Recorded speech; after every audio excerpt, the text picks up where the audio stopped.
Well, let's talk now to Aisling Huber, spokesperson for the pro-life organisation, the Centre for Bioethical Reform UK, and also joining us from central London, Catherine O'Brien, spokesperson for the British Pregnancy Advisory Service, a charity campaigning for reproductive rights. Aisling, to you first of all, what of that point that was made in that video, that these laws don't prevent abortion, they just make them more dangerous and harder for women?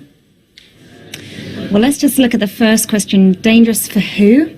For the woman. I think well, if you think about it, this whole debate really hinges on the question, what are the unborn? Because if the unborn aren't human beings, then sure, this law is outrageous and abortion should be available on demand all the way up to birth.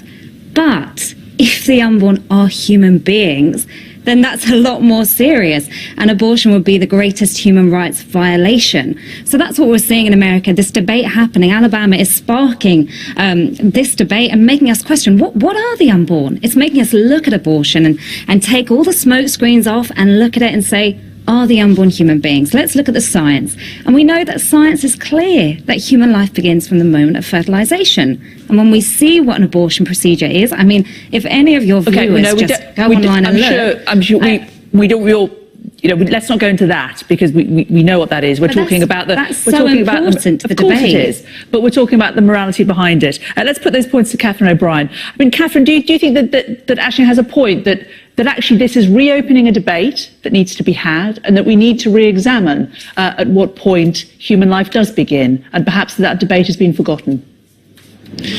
I think that this absolutely has reopened a debate, but I think what you've seen in response to this bill is actually how pro-choice the majority of people are, certainly in this country.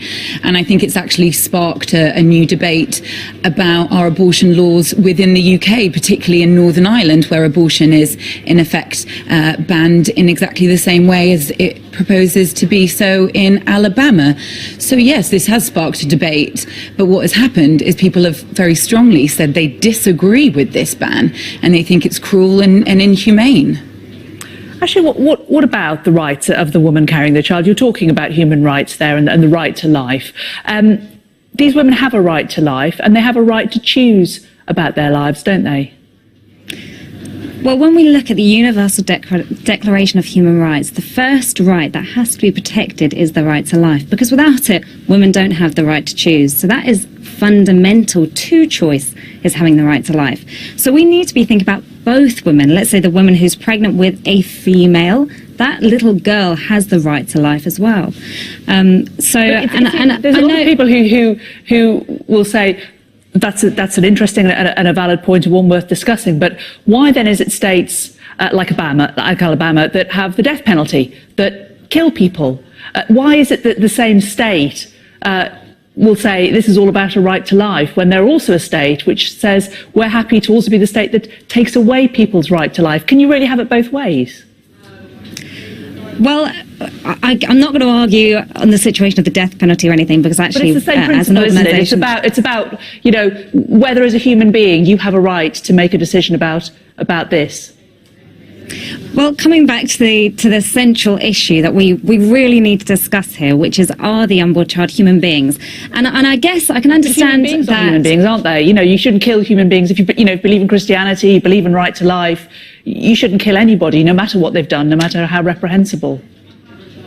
So in the situation, well, let's just take it back to the real issue that we're talking about here, which is in the UK we don't have the death penalty, so that's not an issue. But what we are seeing is, like Catherine said, we're seeing that BPAS and organisations like BPAS are calling the unborn child clumps of cells, fetuses, products of conception. So of course it's much easier for us to see them as little more than that and to take their lives.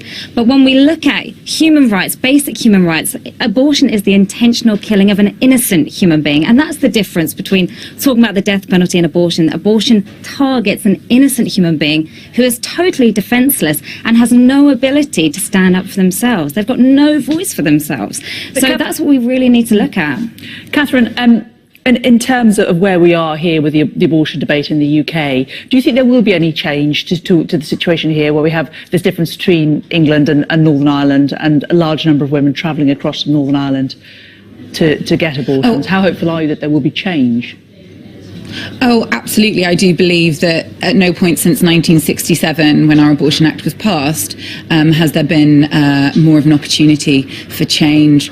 Over the last couple of years, we've seen a number of parliamentary attempts that haven't been able to progress due to parliamentary timetables, but have received the support of MPs from all political parties who strongly believe that the time is right to decriminalise abortion in Northern Ireland and across the UK. I think that if it weren't for the current political crisis, perhaps we would have that bill in Parliament today. But certainly the majority of people are pro-choice, the majority of our Parliament is pro-choice. And I think that, yes, we certainly will see change in the near future. And I think what a great example it will set to those senators in Alabama for our Parliament here to show how we should legislate for abortion in a progressive society. Catherine O'Brien and Aisling Huber, thank you both very much.